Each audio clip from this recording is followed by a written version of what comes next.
Quarantine Sessions podcast with J. Cole.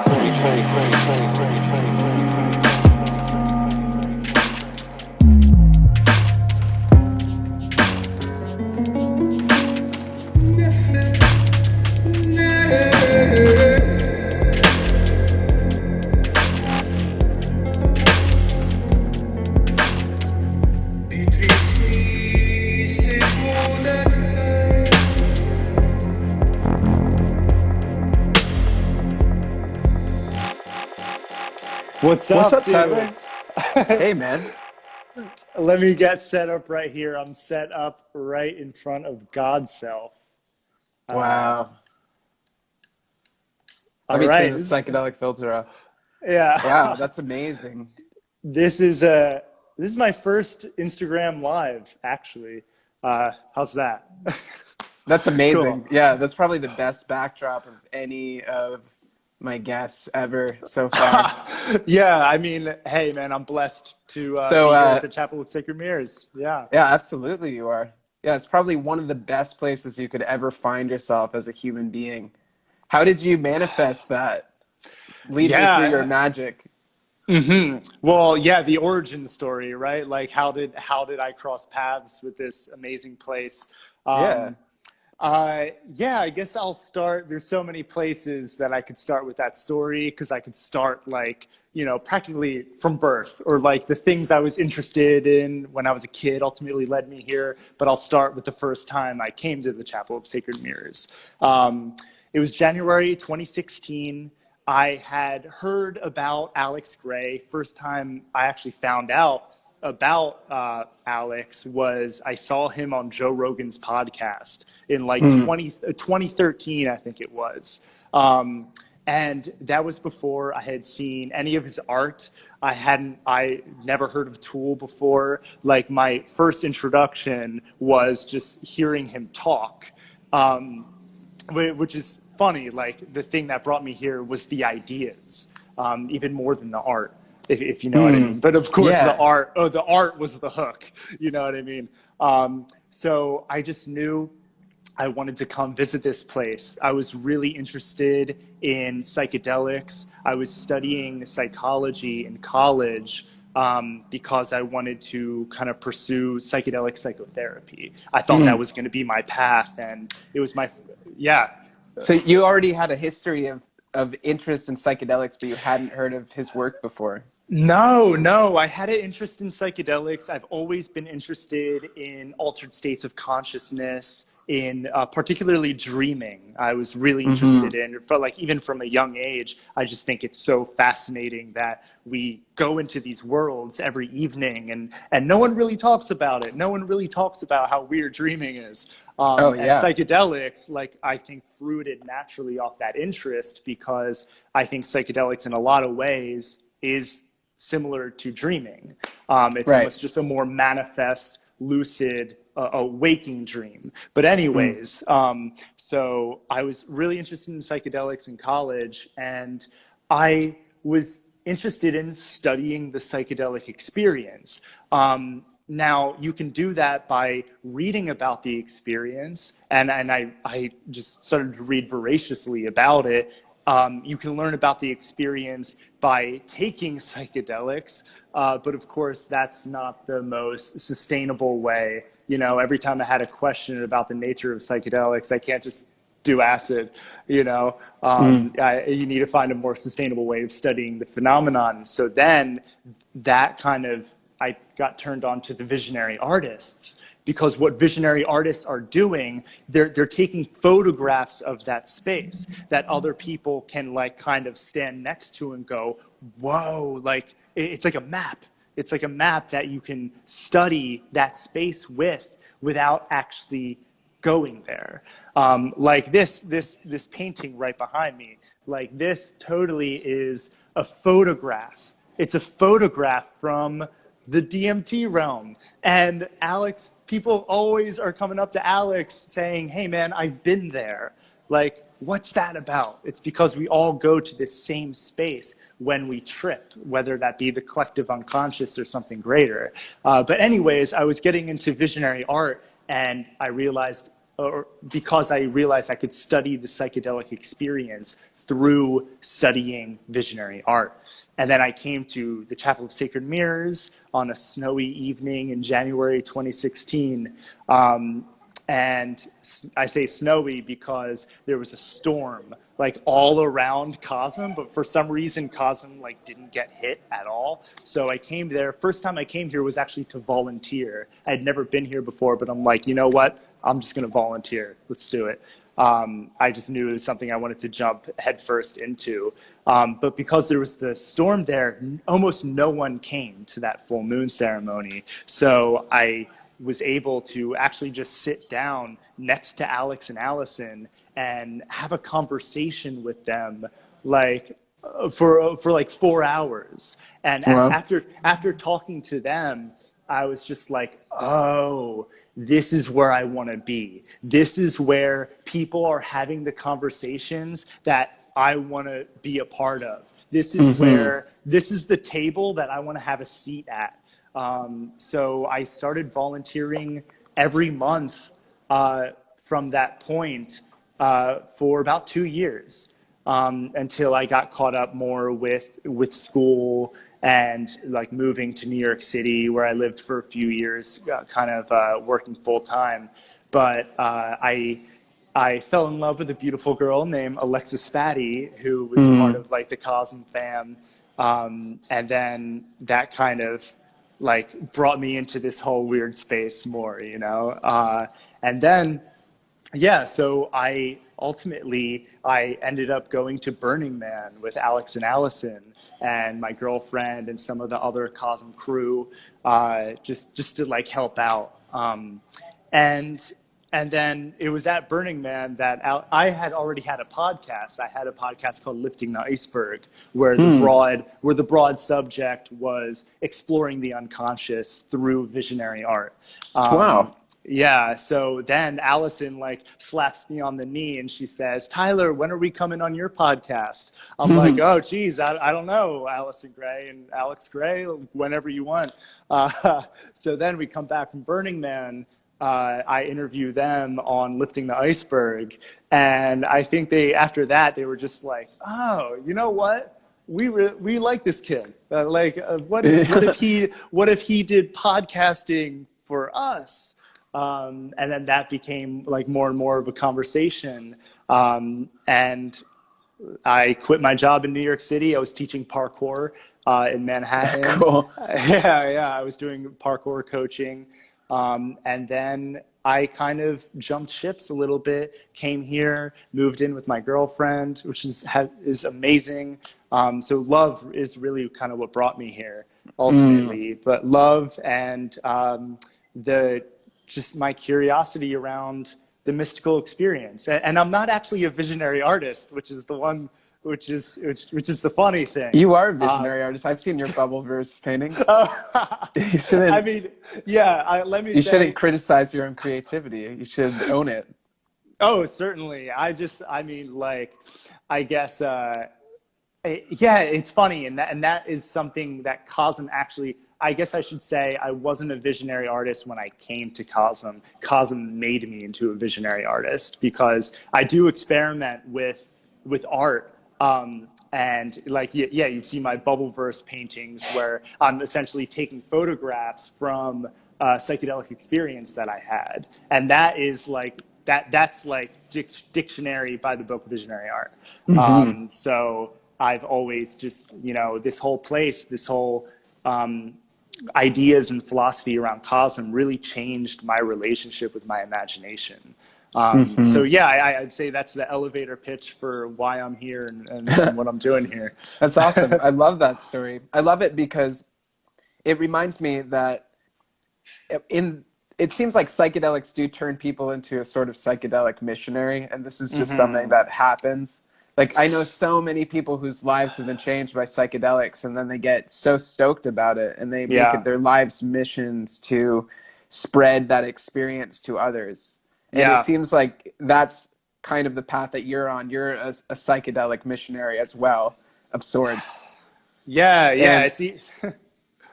And obviously, what Alex and Allyson are doing is that they're, and other visionary artists, of course, but they're giving people access to that experience without necessarily needing to partake in the use of a psychedelic. And I think that that's really important. I actually was speaking with a friend the other day who's in China, and we were talking about visionary art, and she told me that people in China are actually very curious about visionary art because they're so prohibited, and the use of things like psychedelics, it's like heavily penalized there, even more so than in the United States.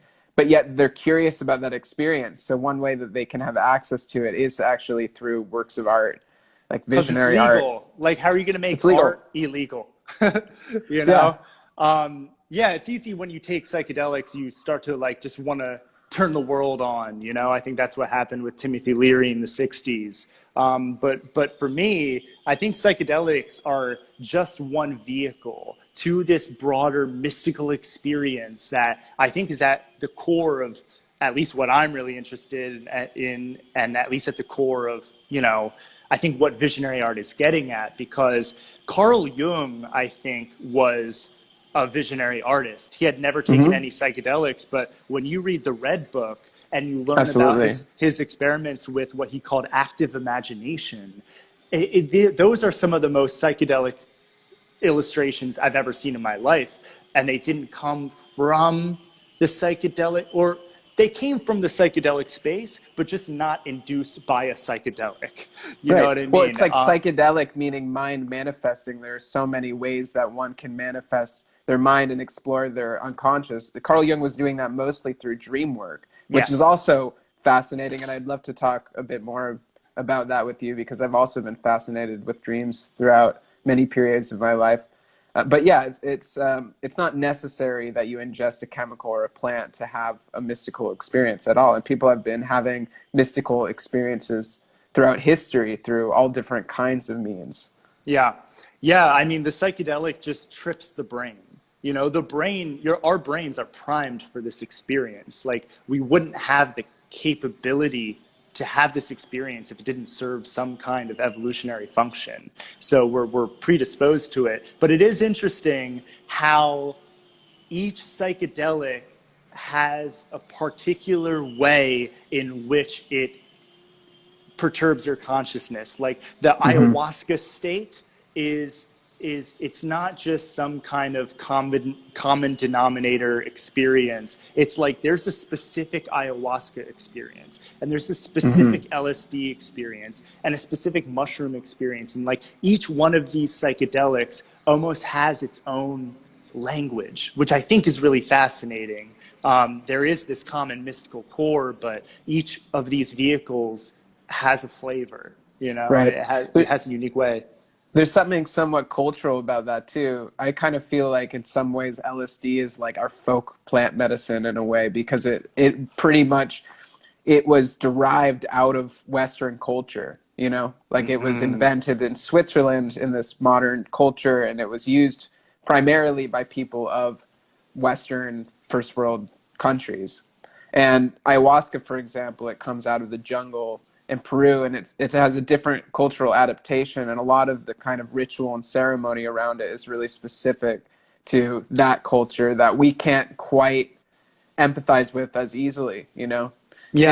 And that shows through the art too. There's definitely some art that seems to reflect more accurately the ayahuasca state, or other kinds of art that reflect more clearly an LSD type experience, you know? And if you've had experience with these different medicines, then you're able to kind of discern what the particular inspiration might be for one work of art rather than another. Yeah, and you know, the funny thing about LSD is that it doesn't necessarily like come from a plant. Like there are substances that are similar, like LSA is kind of an analog, but it's funny to kind of notice that when you take the plant-based psychedelics, it's more often that you see entities or that you feel a presence within the experience. LSDs, how did, he said, Albert Hoffman kind of called it sterile, or it lacked anomaly. When he took mushrooms, he commented on how he felt there was a presence there. LSD, not so much. It was more of an intellectual high. So continuing to see these differences in psychedelics is interesting, but ultimately, I think that they all pull on the content of our unconscious. You know, they all manifest the mind, and there is one kind of common mind, the collective mind. You know. Mm-hmm. Yeah. Yeah. So I'm curious about, with the dreaming, were you interested in lucid dreaming? Have you gotten into the work of Dr. Stephen LaBerge at all? Have you read any I of have that not. stuff? Okay. No. Yeah, you should check that out. He wrote this book called The Lucid Dream Handbook that I read. I was really fascinated with lucid dreaming back when I was in high school. But basically, he was the first scientist to actually research the lucid dream state and to prove scientifically that it's something that we can do and that we can experience. But I had experiences through lucid dreaming that still fascinate me to this day, where you find yourself in other realities that have their own logic to them that's very distinct from this reality. And it's so real. Like, the detail and everything is so vivid and so concrete, and you're aware that you're dreaming because it's a lucid dream. And there's just something amazing about that. I think it challenges the assumptions that of what reality really is, Yeah. you know? Yeah, it's like this reality is almost like a dream, but we're not lucid yet. We have yet to and you know, some people say that's what enlightenment is. It's waking Right. up within the dream of your life. But I do not have very much experience with lucid dreaming. With all that being said, I know there's practices that I've done some. You know, there's that thing where every time you walk through a door frame, you knock on the door frame and you start to develop that habit. And then the idea is that that habit will transfer into your behavior in your dreams. So once I was dreaming and I was doing that kind of knocking on the door frame habit induction thing, I was dreaming. And in my dream, I walked through a door and I knocked on the door frame and my hand went through it and I woke up. Yeah. Wow. That's the closest thing I've had. There's something weird that happens. It's like almost scary. It's almost scary to become lucid. It's and I guess to kind of go along with that, it can be scary to become enlightened. Maybe that's why so many people run away from it. You know, it's enlightenment is not just a positive emotion thing. You know, it's scary to kind of burst open into that new kind of vulnerability. But you've experimented? Are you able to lucid dream? I go through periods of time where I have a lot of lucid dreams, but it's something that when I become more intentionally focused on it, I can tap into more. In certain periods of my life, I've been more fascinated with that than others. And I find that just keeping a dream journal really helps. That if you record your dreams when you wake up, it's something that you become more accurate with, and you can kind of record your dreams in greater fidelity. And then you can access that lucid dream state more readily. But it's just fascinating. And I think that when you've explored these different states of consciousness, whether they're through psychedelics or lucid dreams or through meditation, through breath work, whatever it is, it just goes to show you that our kind of default reality, or the reality that we tend to think of as real, is just one of infinite varieties of realities that actually exist and that we have the capabilities to access. And I think that that's really important, because I think that the fundamental illusion that this reality is real and that it's the only reality, it creates a lot of pain and discomfort and confusion for people. And when you realize that it's just one of infinite dimensions that we have access to, and that it's only relatively real and it's not really solid at all, and it's actually quite empty, which is like that it's a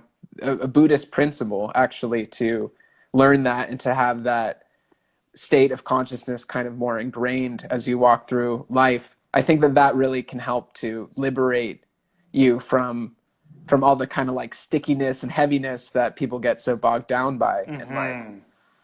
Yeah, I mean, dude, one of the things dreams and psychedelics do is like they force us to question the nature of reality. And I think that's what made me so interested in them. I was very kind of a rationalist atheist kind of before I encountered psychedelics. And I was so convinced in this idea of an objective world that we're just kind of sitting inside of, that there is an objective world that we're just riding through. But I'm realizing more and more that reality is so tangled and coupled with our subjective perception of it that it's no longer useful to think about reality from a Newtonian perspective. You know, we don't just live in an arena where the laws of physics are at play. And we know that because quantum physics is showing us that when you go low enough in the structure of the universe, like, we don't even fucking know what's going on, you know? Like, so what I've come to is an evolutionary perspective on reality, which basically means it's real if it affects your life in a positive way.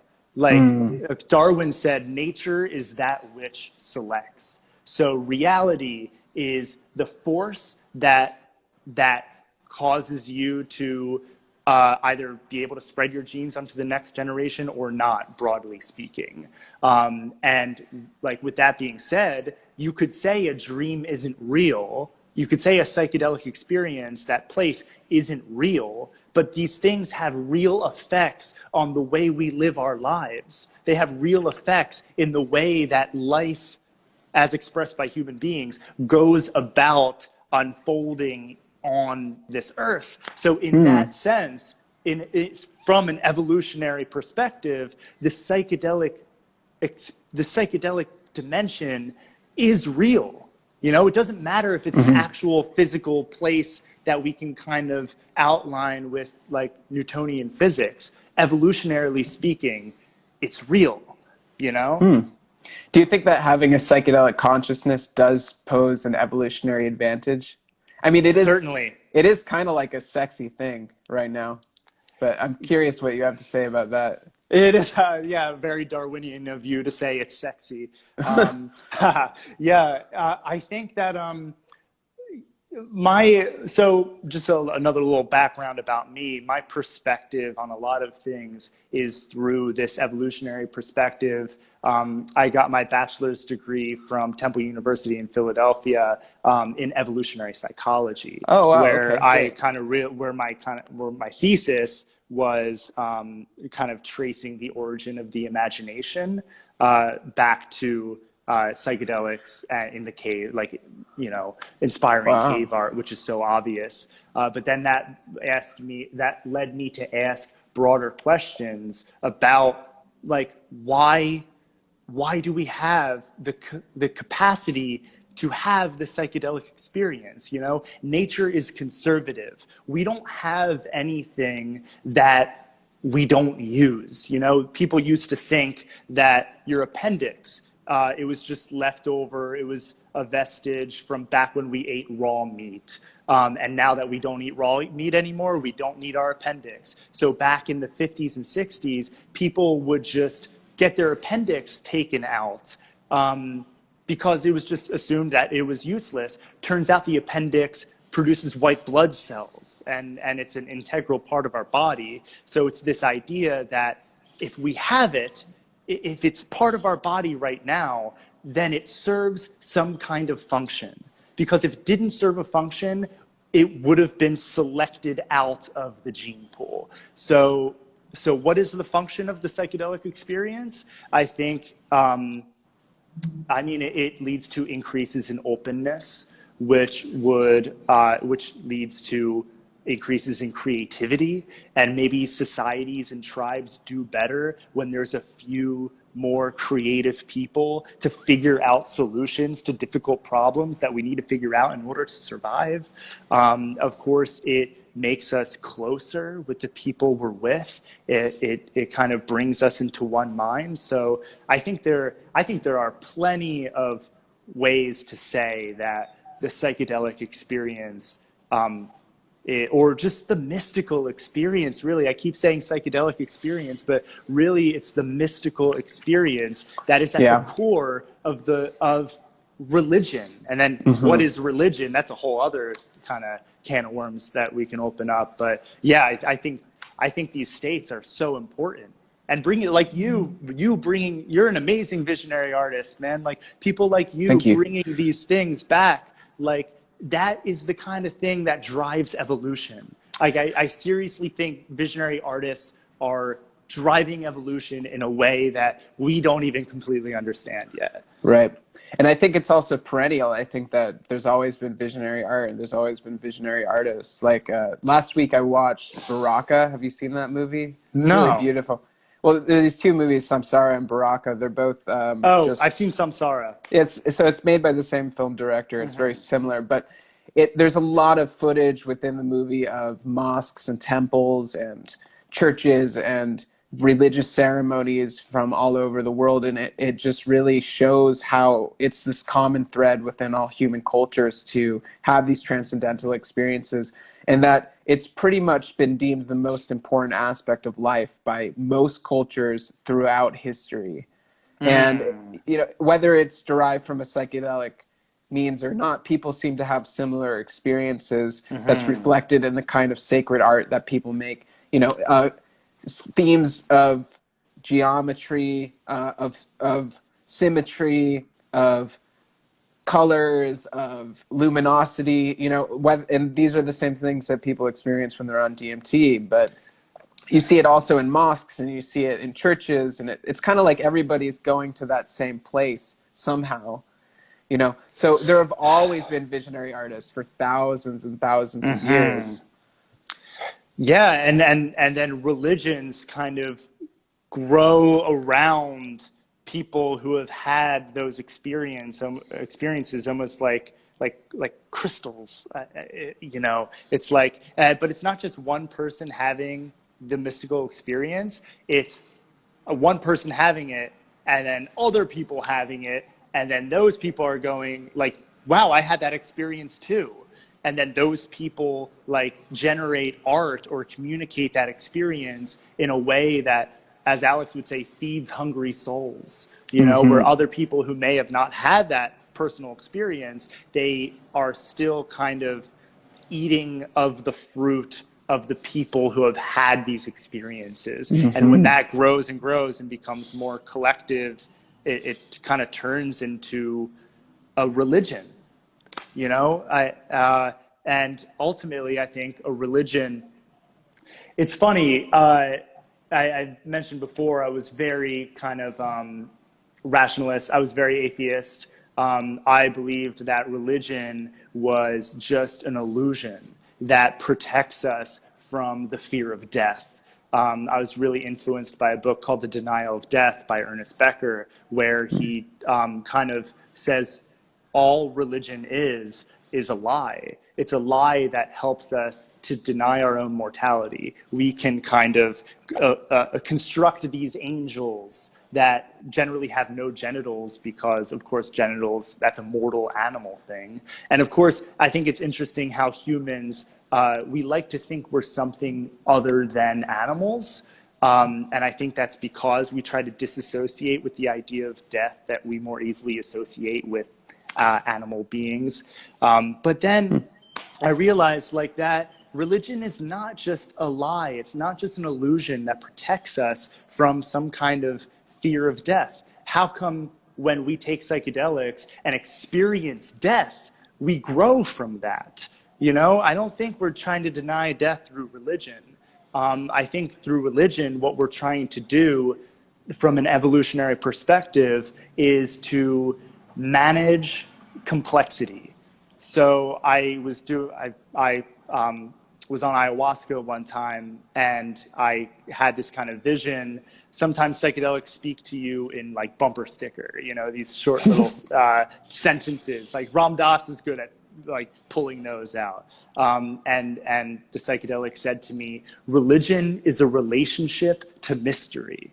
And I was like, oh, religion is a relationship to mystery. And what are some other names for mystery?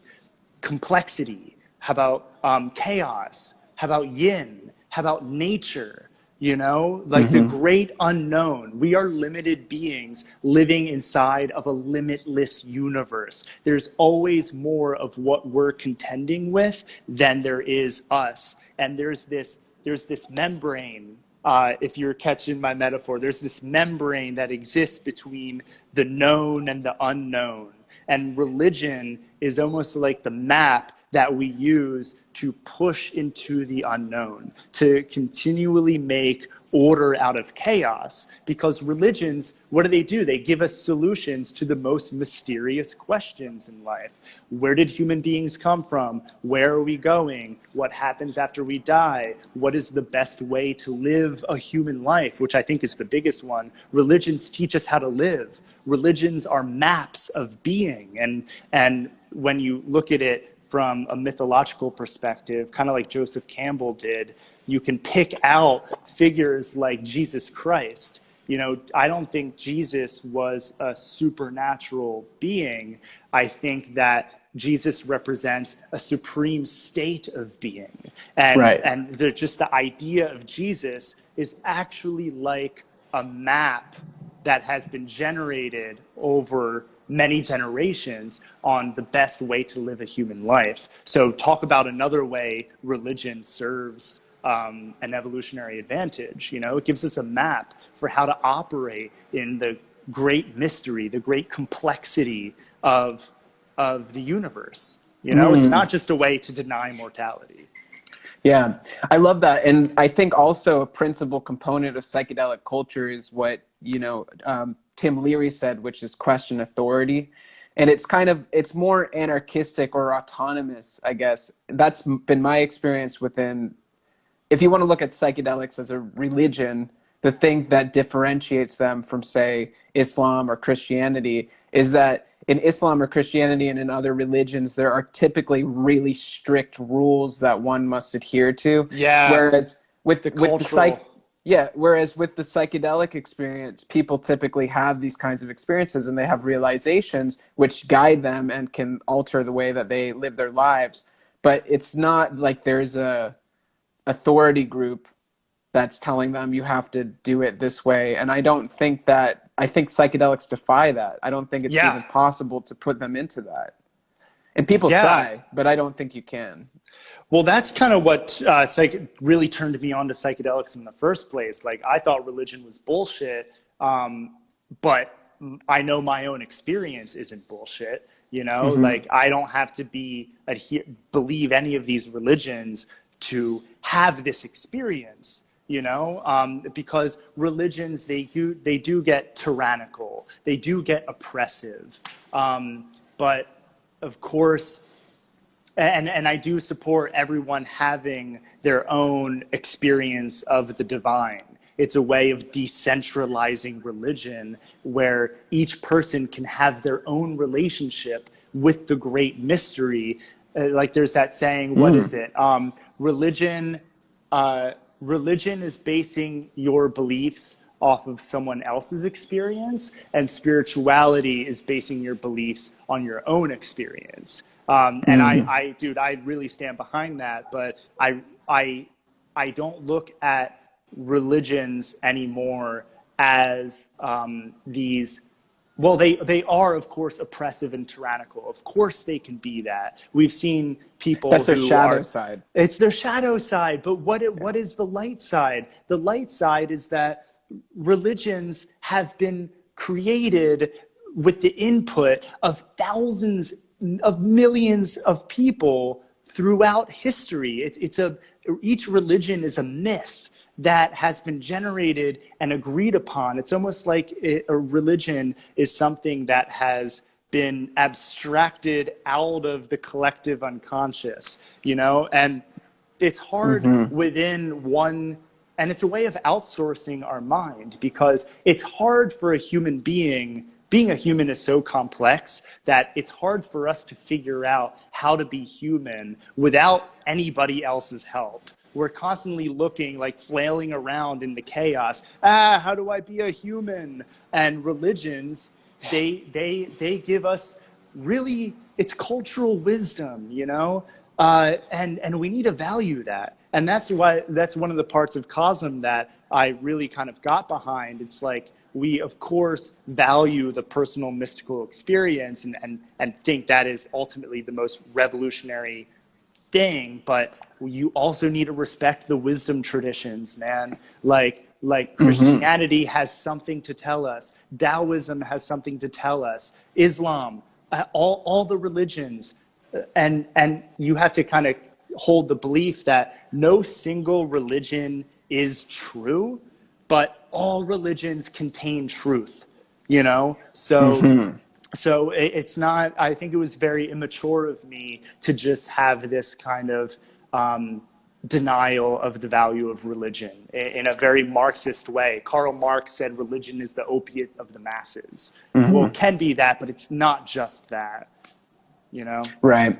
Yeah. I mean, when I was younger, I was in a similar place where I was very atheistic in my worldview. And I thought that spirituality or religion was like what weak people grabbed onto because they couldn't deal with the terror and oppression of exactly life or something like that. But when I started having experiences through psychedelics and through meditation and lucid dreaming and stuff like that, it really opened my mind up to the possibilities. And then it's also kind of like a kinesiological thing where it's like, I feel like love and which is what ultimately religion is trying to impart, I believe, to people. It that has just a higher attractor. Like it's more enlivening, it's more vital than that alternative perspective, which is kind of more destructive and it's more based in like death and decay, you know what I mean? Yeah. So when I started to align myself to these kinds of like healthier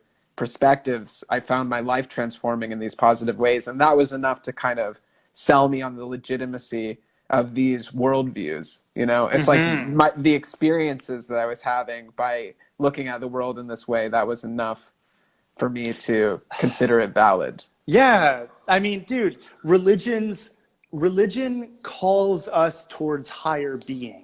You know, even transcendent art, it calls us towards higher being. And I think one word for that state of higher being is love, you know? And one way that I've been really loving thinking about it like this.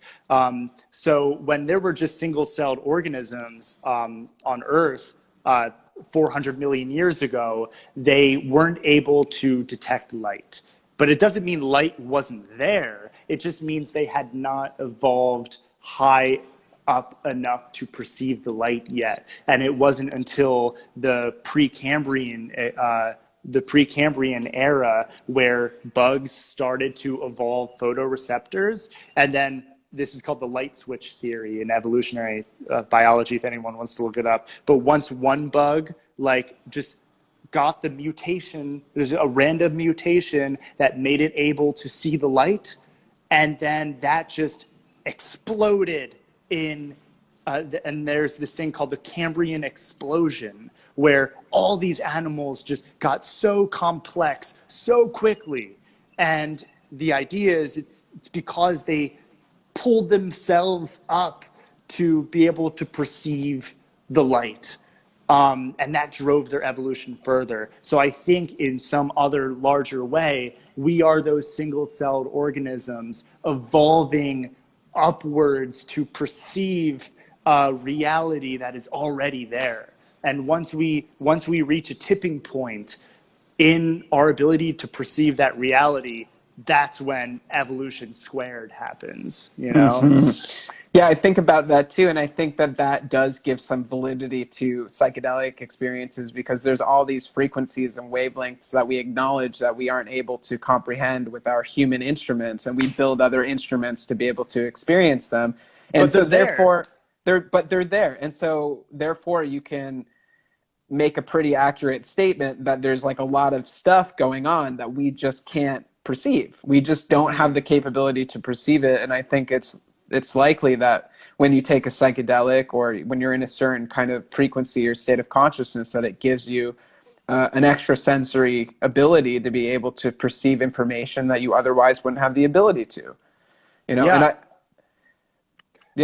and it's why these things like psychedelics, hallucinogens is not a proper word for what happens with psychedelics. Like, it's not clear that what we experience is a hallucination. It's not clear that what we experience is a construct. There's this, a lot of people say when they take a psychedelic, they see a reality that is more real than normal reality. You know, it's not something that is fake. It's something that, like, we're literally seeing a new, very real side of reality, you know, just one that we don't normally see because our doors of perception are closed so often. And that's fascinating. What is that reality? I don't know. I think we have no idea where is this? Where is that? I have no idea, dude. I think it's the greatest mystery. I think we know psychedelics show us how little we know about everything, you know? And that's why I think they're so interesting, because no one knows what psychedelics are. Nobody. Mm-hmm. You know, yeah. we can say what we think, but why would something like that have that effect on our consciousness? What? How is that even possible? You know, it's like psychedelics seriously are like a glitch in the matrix. And I think that's part of the reason they were made illegal, not just because drugs are bad, but I think there were people going, oh my God, we have no idea what these are. Let's just put them in the closet so we don't have to deal with that. You know? Right. It comes from that fear of the unknown and the fear of the uncertainty. And that's probably one of the primary reasons why they were made illegal, is because people were having all these strange experiences that were outside of people's, small boxes of perception, and it was just terrifying to them. It shook them to the core of what's going on in life. Oh, dude, people want to live under the assumption that they know what's going on. And the minute you introduce information that challenges that assumption, people freak out. And psychedelics certainly challenge that assumption. Dude, psychedelics are a rocket ship to the unknown, you know?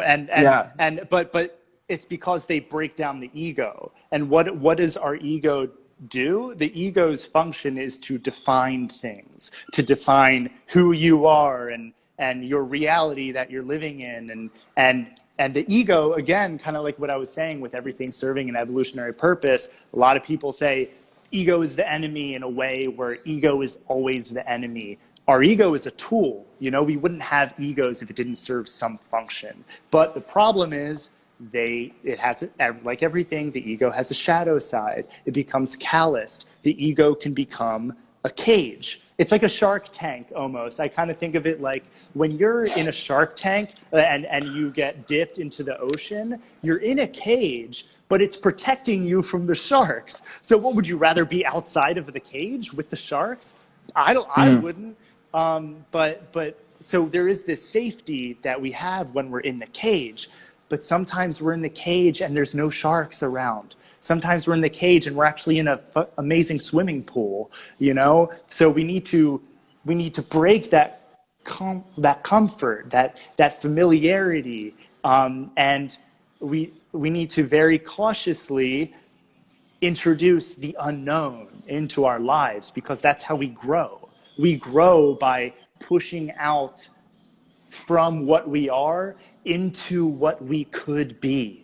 It's an expansion into possibility, an expansion into potential, into complexity, nature, chaos, whatever you want to call it. Yeah, into awe and into fascination. It's into awe. Yeah, and I love your enthusiasm and like how stoked you are about this, and it makes me miss COSM a lot, and I can't wait to come visit you guys.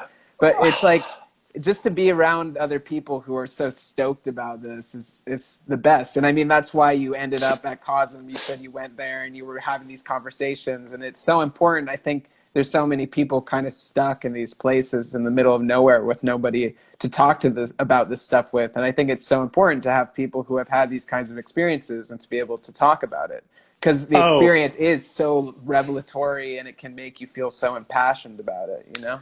Yeah, and it's so difficult when you're not around anyone who is also considering this experience. Like, it's funny, when I started parkour, I started in 2006, when there wasn't even really anyone in the United States doing parkour. It was all in France. And I did parkour for about 3 years before I ever met another person who also did parkour. So I was like, I knew I was teaching myself from the internet because I didn't have a social bubble to kind of support me. And I was able to, YouTube's amazing, and I was able to learn a lot.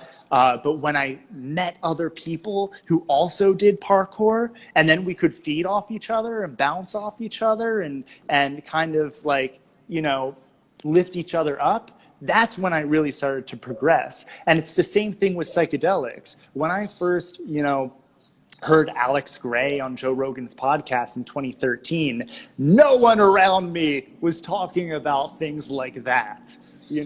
Like and of course it's very different now because psychedelics have become so popular, thank God. But I hope people are being careful.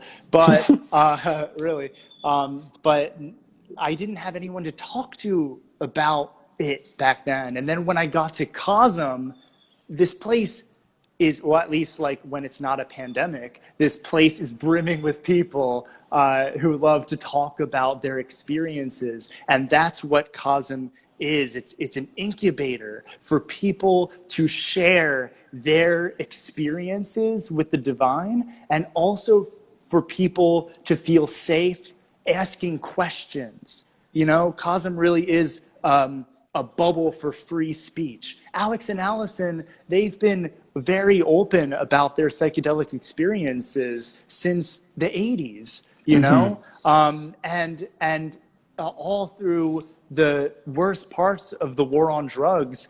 What did they have? They had their First Amendment rights where they were able, doing drugs was illegal, but talking about it wasn't. And it's like, you can't make visionary art illegal. You can't make talking about psychedelics illegal. So that's always like such a power that COSM had, I think. Like just being a vortex for people to come together and bounce memes off of each other. It's like, COSM's like a petri dish, COSM's like this dish where if you put the right bacteria in it, it's a fertile environment for it to grow. And for all, and our minds are the bacteria in the petri dish. That's why everyone after a weekend at COSM feels like they've grown so much, Yeah. Absolutely. we have about like 10 minutes left. Oh my God! Give you a Wow. little warning. It's gone by dude. so fast. That's a good sign. That's a good sign of a good conversation. I'm curious, like, what you've learned from Alex and Allyson specifically, living with them and spending time with them. Oh, dude, collaborating has been so fun. They've been, people have been telling them to do a podcast for years. They just never had a podcast guy, and now here I am. So creating with them has been really amazing because, dude, they're just seriously just trying to uplift the world, man. It's just so amazing. Yeah. It's just, they've put their whole lives into creating sacred space. And it's amazing to kind of, it's like, I kind of look at COSM as like a mushroom that's coming off, like a fruiting body that's coming off of the whole mycelium, because it takes a whole network to produce one mushroom, And I think COSM's like the mushroom fruiting off this larger thing. So it's just been amazing seeing their dedication to the mission, the way they go about kind of being maximally uplifting, share the journey inspiringly. But I mean, I've learned so much from them. Like, just, I mean, I think right now it's not so much about what I've learned from them, but how I can help other people learn from them. And that's why I'm so excited about the COSM podcast, is because, like, dude, these Alex and Allyson need to have a podcast. Like, why was that not already a thing? These For people sure. they need a way to get their voices out more often, because this kind of idea, the ideas that are floating around here, like the world doesn't need to believe anything. The world doesn't need to do anything. But just like if the world were to consider the idea that all religions can be united by their fundamental creative essence, and that the mystical experience is something that is core and common between all humans and can ultimately unite us and turn us into a planetary civilization. Like, how about you consider that thought for a moment? That's all I'm asking anyone to do. Just think about that, man. I think, and you know what else too? Just look at the art.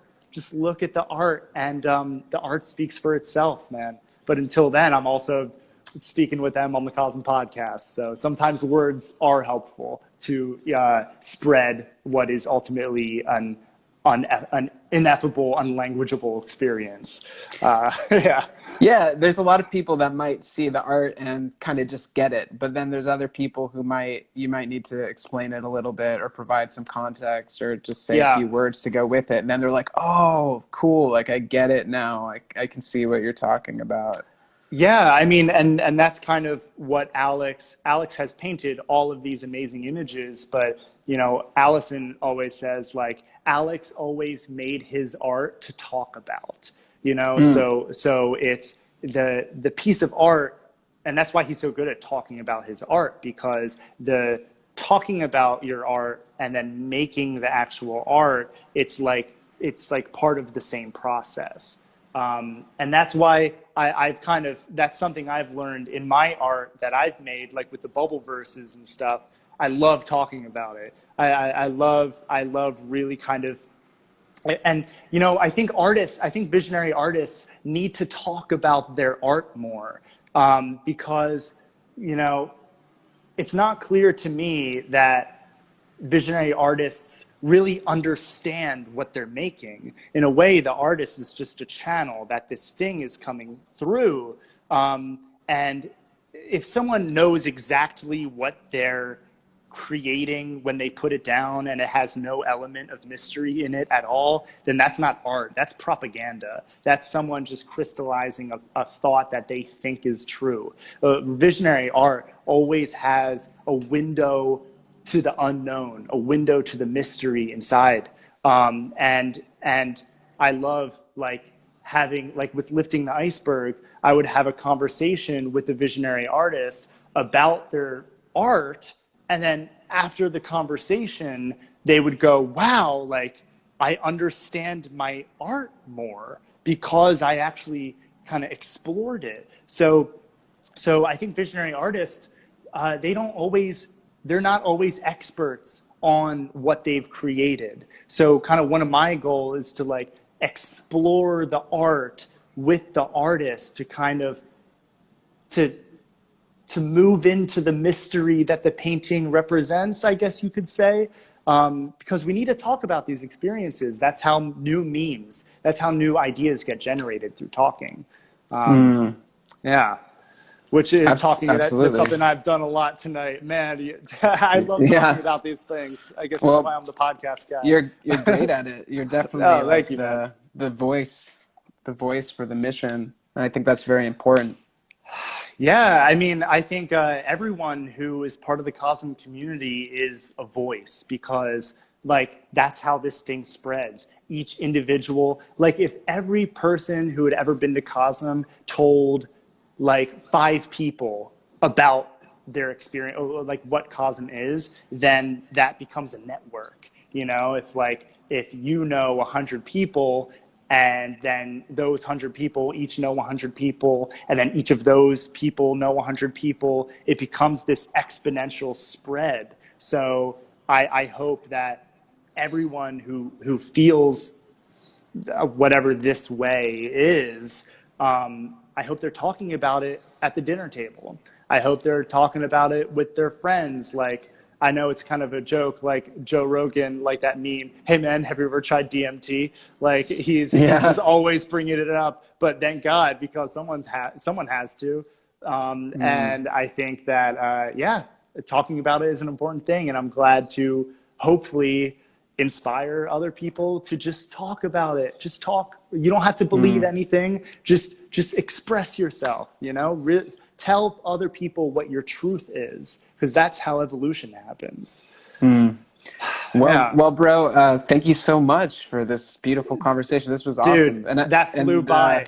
I'm looking forward to having you on the COSM podcast. Yeah, man. Next time we'll be on the COSM podcast. I really look forward to it. And man, I really hope I can make it to COSM in 2020. I hope that the kind of restrictions let up. I would love to come visit you guys. I love COSM so much. Yeah, man. I mean, this is such a crazy situation, and we're really just taking it one step at a time. It's just such a we're talking about stepping into the unknown, stepping into mystery.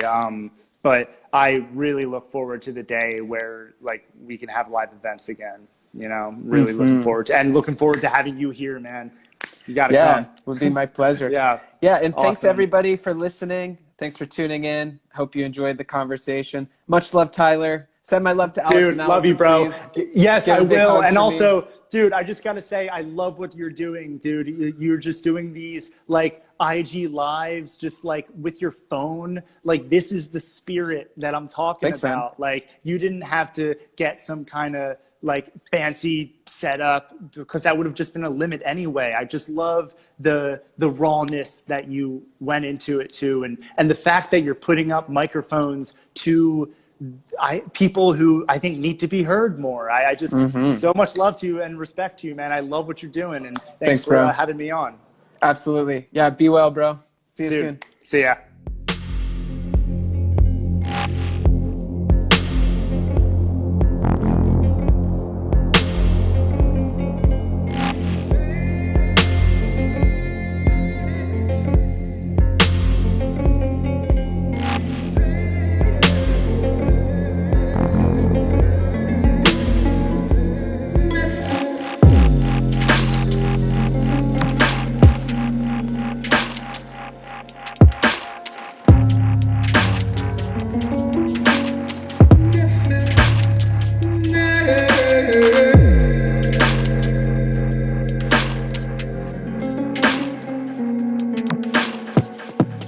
The Quarantine Sessions podcast with J. Cole.